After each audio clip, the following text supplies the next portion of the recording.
It is time to complete your AIMPrint genetic test.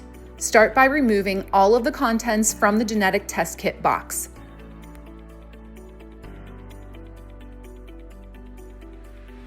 Locate the test requisition form and complete all required information, including your signature and date. Next, use your mobile phone to scan the QR code on the test requisition form to complete the required questionnaire.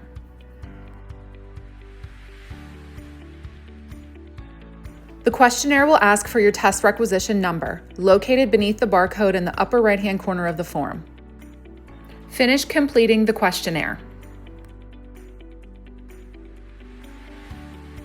Locate the silver package containing the sterile swab. Remove the lid. Swab the inside of both cheeks for 30 seconds, being careful not to touch your teeth or your tongue. Place the swab back into its container. Locate the sticker and fill out the required information. Peel it from the backing and apply it lengthwise to the swab container, ensuring it does not cover the lid.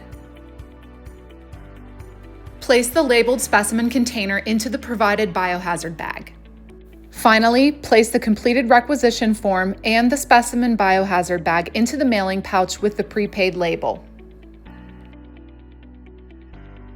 Seal up the mailing pouch securely and drop it off at any USPS mailing location.